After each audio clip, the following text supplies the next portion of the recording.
and welcome back to the Eyes of O Gaming channel for another game review. And today we've actually got a game that I hadn't heard anything about really before trying it. It just sort of showed up and I decided to give it a go. So we're going to take a look at Immortals of Aveum today, a game which was published by EA and developed by Ascendant Studios, releasing in 2023. So I assume that everybody is going to be familiar with EA and the games that they've been involved with. But what about Ascendant Studios? What other games have they been involved in? Well, as it turns out, Immortals of Aveum. I guess that's all they've developed, with this being their first game. As of right now, it also looks like the studio is in kind of a bad spot. This is due to poor sales of this particular game. A good chunk of the employees were laid off or left to pursue other opportunities. So what does that mean for Immortals of Aveum? Are the poor sales justified, or is it a hidden gem that just didn't get its due? Well, I'm hoping that we're going to figure this one out together, as I try to help you answer the most important question asked on this review series. Is it worth it for you? Let's get into it.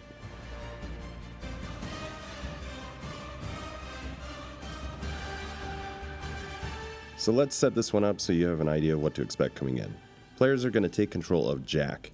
He begins the game as a simple thief, but over the course of the game he's going to learn that he actually has much stronger magical powers, and he's going to get involved in the overarching struggle called the Everwar. Basically, without getting too deep into the weeds, some people are known as Magni, and they have magical powers, typically having power over one of the three types of magic: red, blue, or green. But as it turns out, Jack is going to be one of the rare special ones who's a Triarch Magni. So what that means for the player is you get to explore all three types of magic. This is all going to take place in a world called Aveum. The Everwar, the magic, everything, it's all tied to these things called ley lines, which spread magic all across the land. Essentially, this is what gives Magni or magic users their power. Within the world of Aveum, there are 5 kingdoms, and they're all going to be separated by fissures, with these fissures converging in a single location called the Wound. Now, as I mentioned, there's currently a worldwide struggle going on called the Everwar. This Everwar is basically an ongoing conflict where the different kingdoms are trying to take control over all magic. Jack, although having his origins as a humble thief, soon learns of his innate gifts and will go on to get involved in this struggle.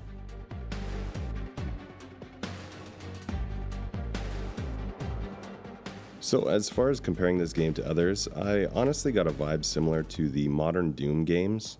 Now, I've recently got some critique when comparing games that aren't exactly the same as the game that we're reviewing, so I'll do my best to explain the abstraction that I'm making here. Now, I know that Doom doesn't have magic in the way that Immortals will. Specifically, what I found similar here was just how the combat feels. Basically, you've got some really fast-paced combat that's going to happen in special areas as you move through the world. The style of combat, which I thought felt similar across both, gives a really PvP feel even though it's a single-player game. Now, just to be super petty because of the comments that I mentioned, no, I'm not saying that Immortals is exactly like Doom, and clearly it takes place in a world totally different. All I'm comparing at this point is the feel of the combat. I thought that they were really similar, we're just swapping out traditional weapons for magic. If I'm being honest though, the magic, aside from it just having different colors, it basically behaves the same as if you're using different weapons. Another game that we can look at that was similar to both Doom and this game, again just in terms of the way the combat feels, was Rage 2. The reason that I'm feeling a similarity between all these games is just that it has that almost online PvP high-paced combat in a single-player game. This is going to be contrasted with other single-player games that use a more methodical combat style, where you need to move slowly and think about what you're doing in a more controlled way. My advice with any of these fast-paced games, and this is true for Immortals as well, is just to be aggressive. When I tried to slow it down and think, that's when I got taken out. If you keep moving and keep up the pressure and stay aggressive, you can typically come out on top without too much difficulty. There are going to be a couple of fights, especially boss fights, that are going to feel like a bit of a drag, but overall it's not too bad and it usually goes by pretty quick. And I think that's all I'm going to compare to. We could look at some other online shooters and that kind of thing, but honestly I think you get the idea. This is a game that has some story and combat sections, but really the focus is on the gameplay here. So I guess Rage 2 might be a better analogy, as it is in an open world, which also gives you that illusion of being able to just go and explore anywhere. But honestly, with both games, I really didn't feel driven to do that. It's basically a linear story that takes place in an open world, and you do have the option to go around and explore in it. But I expect that most players are just going to stick to the main campaign and go to the mission locations.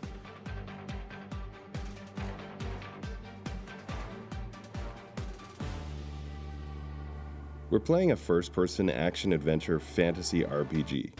The most important mechanic in the game is the magic and combat with it. The magic itself is going to be broken into 3 different schools of magic.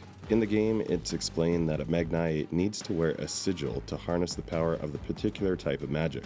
So the first type of magic is going to be blue, which is force, then red, which is chaos, and green, which is life. Each of the 3 different types of magic are going to behave differently from each other. It's actually very simple. Blue is your long-range precision attacks. Think like a sniper rifle or some other long-range weapon.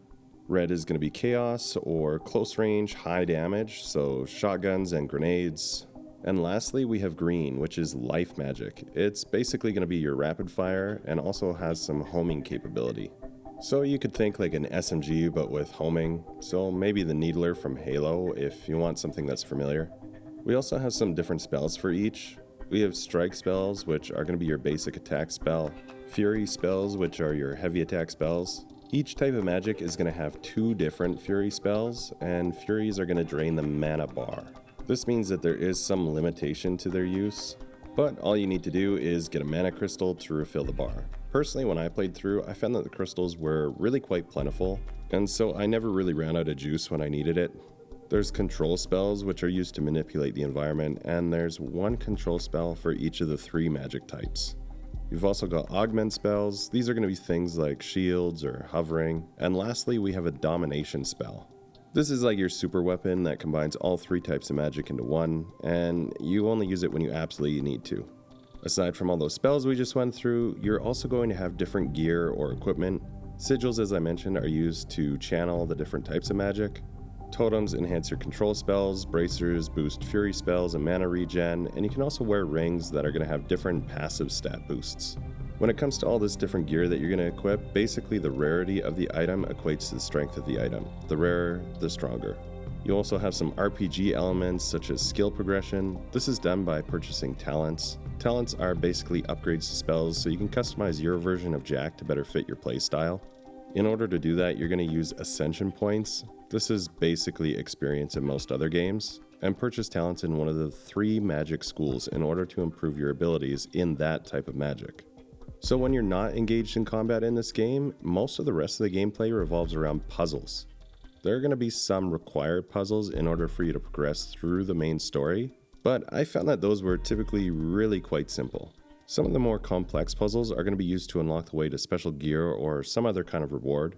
Usually these still aren't going to be too hard. It can just be difficult to know when you can't open a particular puzzle because you're at the point of the game where you just lack a certain skill or piece of equipment necessary. I'm pretty sure that this is all just done to encourage players to return to specific locations, but it can also be difficult to keep track of where you saw a puzzle to go back to it. To make it all a little bit easier to get back to certain locations or go to the main hub locations, there is a fast travel system. So in order to use this, you can't just point and click to somewhere to fast travel to it though. You need to activate portals, which can be used to quickly teleport to and from specific locations on the map. One other thing to watch out for in the open world is that there are boss fights throughout, and there's also going to be some endgame level bosses that are scattered throughout the map. This can be a little frustrating if you stumble across a boss who's way beyond your ability, as they'll make really short work of you.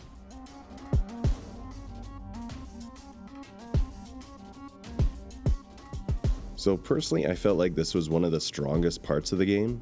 There's a bunch of different locations that you're going to go through the main campaign, and the vast diversity of environments is one thing that I love to see. The colors are also going to be super vibrant with a ton of contrast, and things like magic are really going to pop. It's nice to see this trend away from brown filters or beige filters that some games use that always just tone down or mute this fantasy style. The NPCs in the game also seem to look pretty decent in general. They're going to have a certain style that you're either going to like or not. All in all, I did like the high fantasy elements that made their way into the game, but as usual, this is just my opinion, so use the gameplay footage in the video to decide if this is right for you.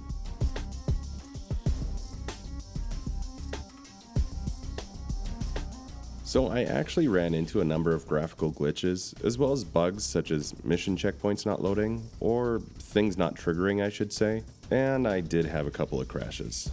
All that said, I didn't have anything that was game breaking though, usually just mild inconveniences or frustrating things such as certain areas not loading, which led to needing to restart the game and losing some progress.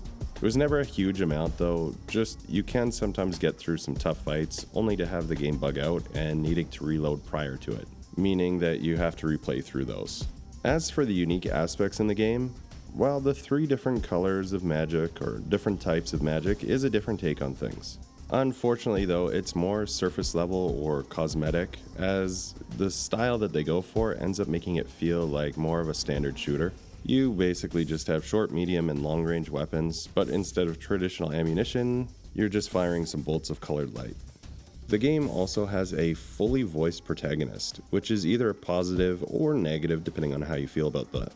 Personally, I tend to like having a voiced protagonist, however the smartass attitude can get a little repetitive. That's all going to be personal preference though, so it might click with some people. I didn't hate it, but it just felt a little forced and overdone in some places. There's also a ton of puzzles in this game. I think maybe I didn't emphasize this in the mechanics section, but really, there's a bunch of them. Again, most of the more difficult or complex puzzles are going to lead to rewards or gear that are non-necessary for completing the game. So if puzzles really aren't your thing, it's not going to be a huge deal since the required puzzles in the main campaign are fairly straightforward. Just something to keep in mind, as you can really go puzzle hunting and drop time into this if you're a completionist or if you're looking for a game that has ample casual side jobs within it.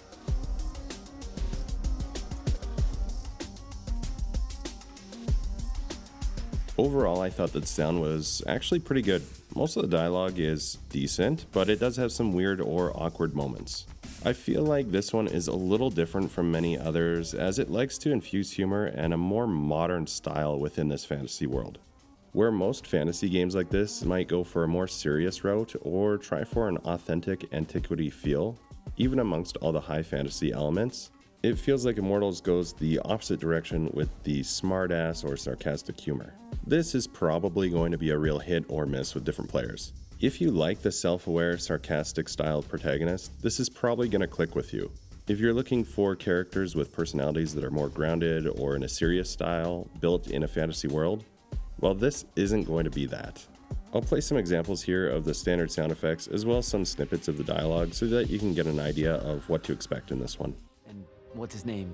Thaddeus? Were the mission parameters unclear? No, sir. I just figured some more intel never hurts. It hurts time, Initiate. Do you want to hurt time? Oh, a lava path. Who does this? I thought it was a union thing. On the one hand, nightmares brought about by a cranky magical Gestalt conscious state. That's okay. Ignore me. It's cool. On the other, a stern lecture from Kirkan for playing needlessly hardball. I know which one I'd pick. Wow. I feel invincible. Take it easy, conscript. You're still vincible. Now let's see what you can do.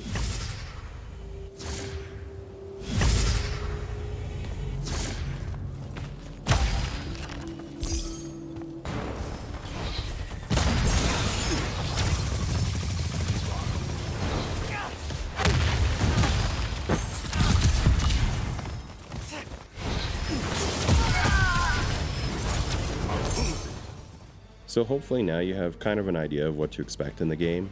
From now on, it's all just going to be subjective and opinions. I always try to make this disclaimer, but basically, it doesn't matter if I like the game or not, because different people are going to like different things. So if the game looks interesting to you, check it out. It doesn't matter what I think. And just to double down on that, I also don't give a number rating or any kind of stars or some kind of rating like that. I think it's totally pointless because, like I said, different people like different things. So just for fun, let's get into how I felt about the game and if I liked it or not. So the big question, did I enjoy Immortals of Aveum and would I recommend it to a friend? Not that terrible. You know, I did find this game enjoyable for the most part, but something about it just feels kind of off. It's actually kind of weird because this game has so many things that check the boxes for me. fantasy RPG with magic, vibrant colors that pop, tons of different locations and unique styles to explore, the ability to customize your character to fit your playstyle, not cosmetically, but in terms of the actual spells and upgrades you use. I also found that the controls were extremely intuitive, so if you do need to put the game down for some time, when you come back it's super easy to pick up again. And you're not going to have to go through a long process of relearning everything. Something else that I also really liked about this game is how the large-scale battles feel like large-scale battles. There's going to be some instances in the game where your allies are going to get involved and it becomes a huge battle with things happening everywhere. I feel like these sections are where the game really shines. It feels like you're in a huge chaotic battle, and I thought that was great, as it's often very difficult for games to pull this off in a believable way. So with all that praise that I'm heaping on this, why did I say that something just feels kind of off? I think I just didn't really connect with the main character. This is obviously going to be totally different from player to player, but I've never been a huge fan of that self-aware, smart-ass style. It's really just not my thing. You can definitely call me old-fashioned here, but I tend to like my fantasy like Lord of the Rings or Elder Scrolls or that kind of style.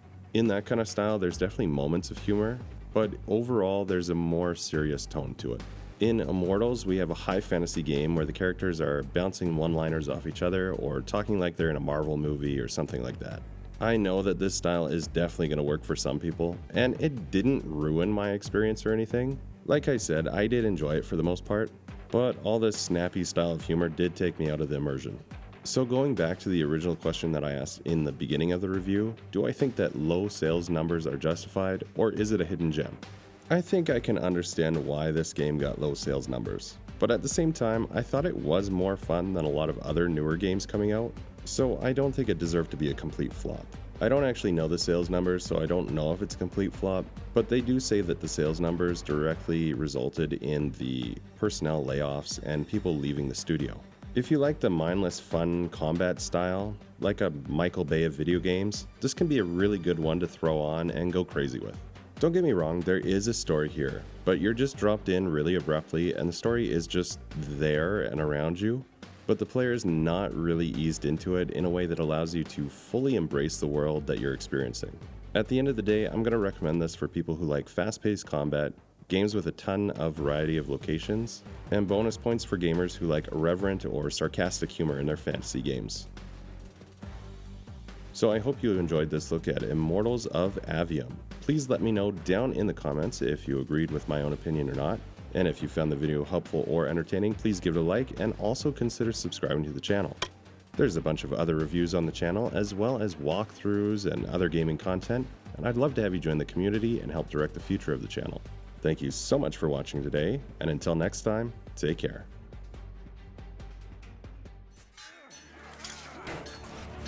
The braided lords of Kelthus surrendered and shouldered. Their magna burned alive as they watched. Stripped of magic, the armies of Glavegate fell. To Sandrak, the bold and terrible tyrant of Reshan. They called him their ruler, as he was of east and west, and the horns of their ancestors trumpeted blood in protest. Hardcore. Hush.